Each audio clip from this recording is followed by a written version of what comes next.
Saat ini kita akan masuk pada bagian yang kedua.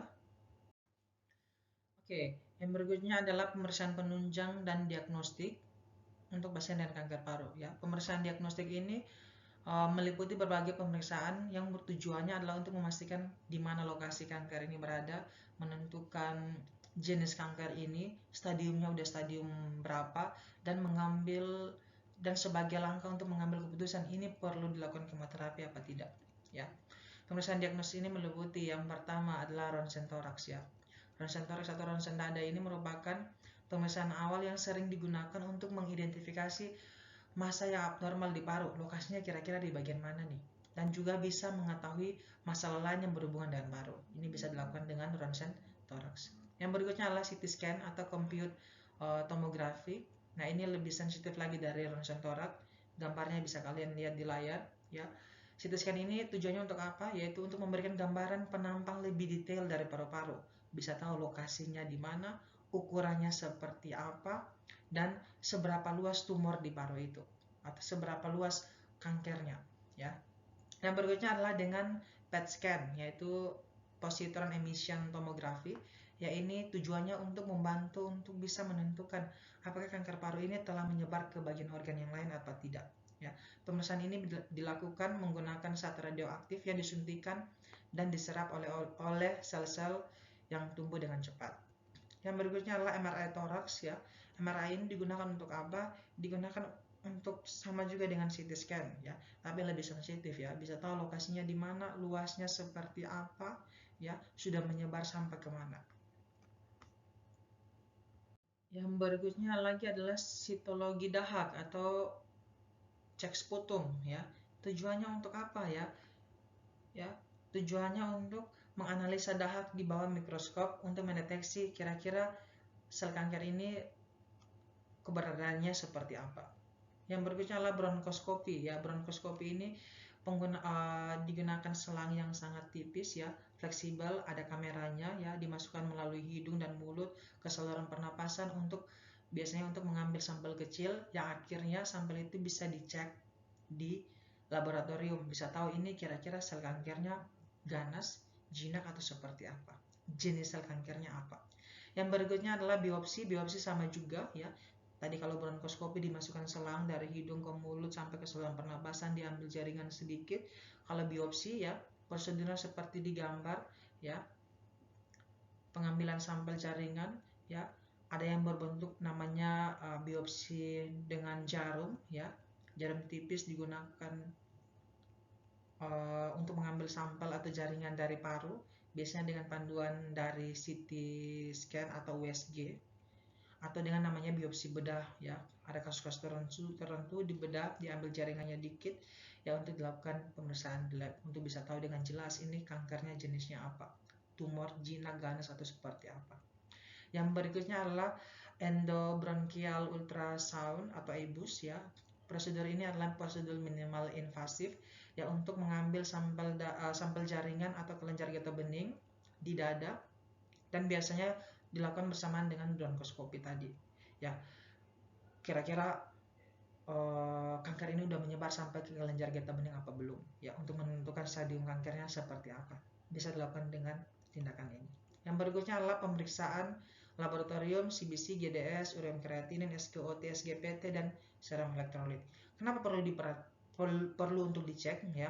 Ini adalah pemeriksaan penunjang untuk tahu kira-kira kondisi pasien seperti apa. Cek CBC, count blood cell ya, untuk bisa tahu HB-nya kira-kira pasiennya berapa. Jangan sampai karena batuk berdahaknya ya bisa batuk berdahak hemoptisisnya, batuk bercampur darah ya bisa menurunkan jumlah HB pasien jadi anemia ya. GDS ya perlu dicek. Kenapa demikian? Pada pasien-pasien dengan kanker paru biasanya terjadi penurunan nafsu makan ya, gula darahnya bisa makin turun ya. Sehingga kita bisa tahu, oh pasien ini penurunan kesadaran karena GDS-nya yang turun, karena hipoglikeminya, karena gulanya yang turun, atau memang karena masalah lain. Apakah sudah menyebar ke bagian otak sehingga bisa penurunan kesadaran? Ini kita bisa tahu juga.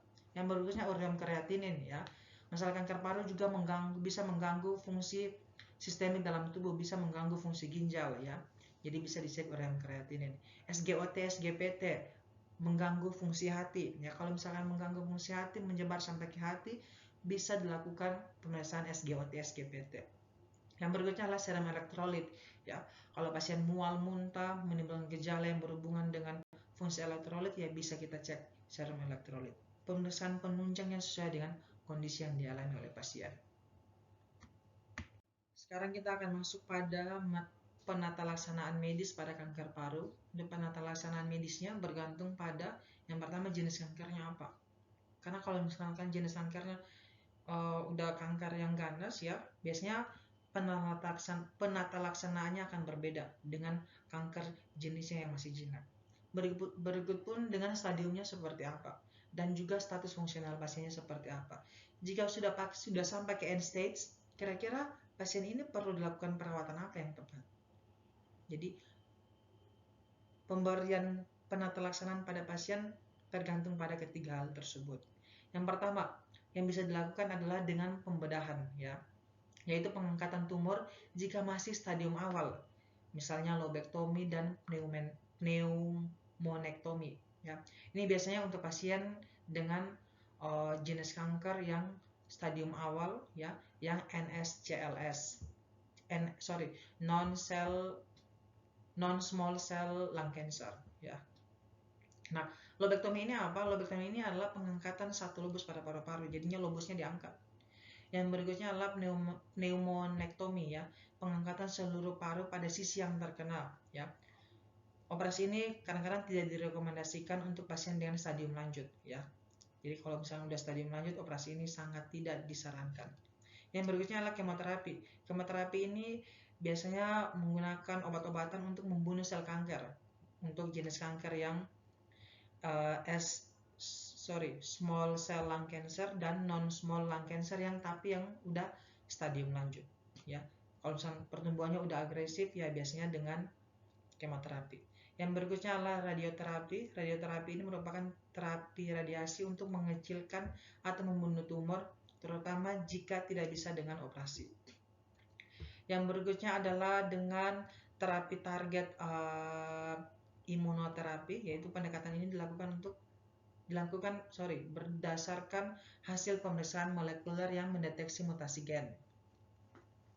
Jadi sel targetnya apa, menggunakan obat khusus, ya, untuk menargetkan mutasi tertentu dengan imunoterapi ini.